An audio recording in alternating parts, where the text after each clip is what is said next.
노무현 대통령 시절 청와대 춘추관장이었습니다.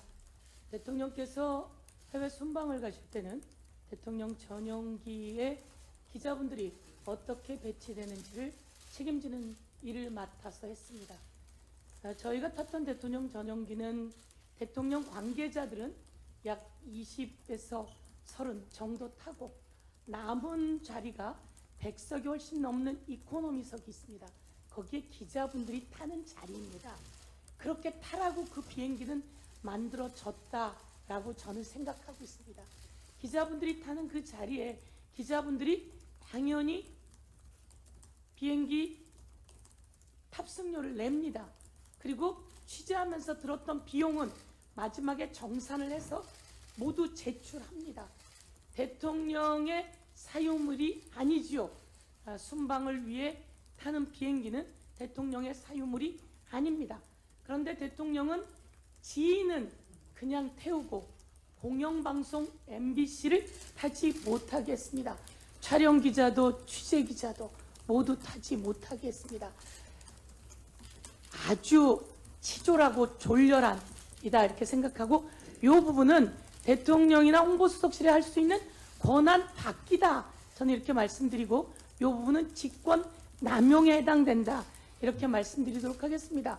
홍보수석이 그것을 결정했다면 대통령이 그러지 못하게 했어야죠. 그럼에도 불구하고 그 결정이 그대로 됐다는 것은 대통령의 도어 스태핑 발언을 보면 대통령의 취지가 뜻이 들어있다 이렇게 해서 국민들께 이것을 낱낱이 공개하고 싶습니다.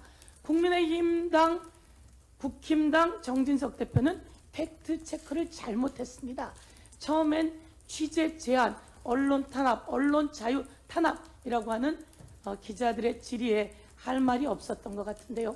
갑자기 무슨 생각이 났는지 다시 돌아와서 이런 이야기를 합니다. 김대중 대통령 시절에도 조선일보 기자의 취재를 제한했다 이렇게 했는데요. 제가 체크한 바로는 엠바고가 깨졌기 때문에 이건 언론사 기자들 간의 통제였다라고 하는 것이 팩트입니다. 팩트를 제대로 체크하지 않은 정진석 대표에게 경고하겠습니다.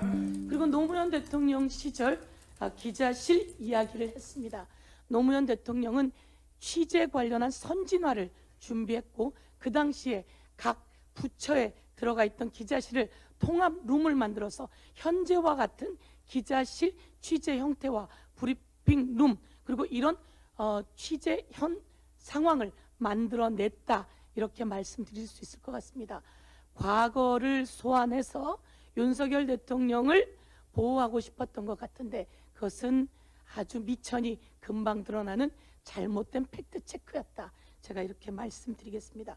그리고 윤석열 대통령과 그 대통령실은 무엇이 두려운지 이번에는 취재를 기자들에게 풀단도 제공하지 않았다는 겁니다. 전속 기자단만 들어오게 해서 정상회담장을 취재하게 했다고 하는데요. 이것은 제가 과거 남북 정상회담 때 김정일 노무현 대통령 정상회담을 취재할 때도 그때도 우리 기자단들이 들어갔습니다.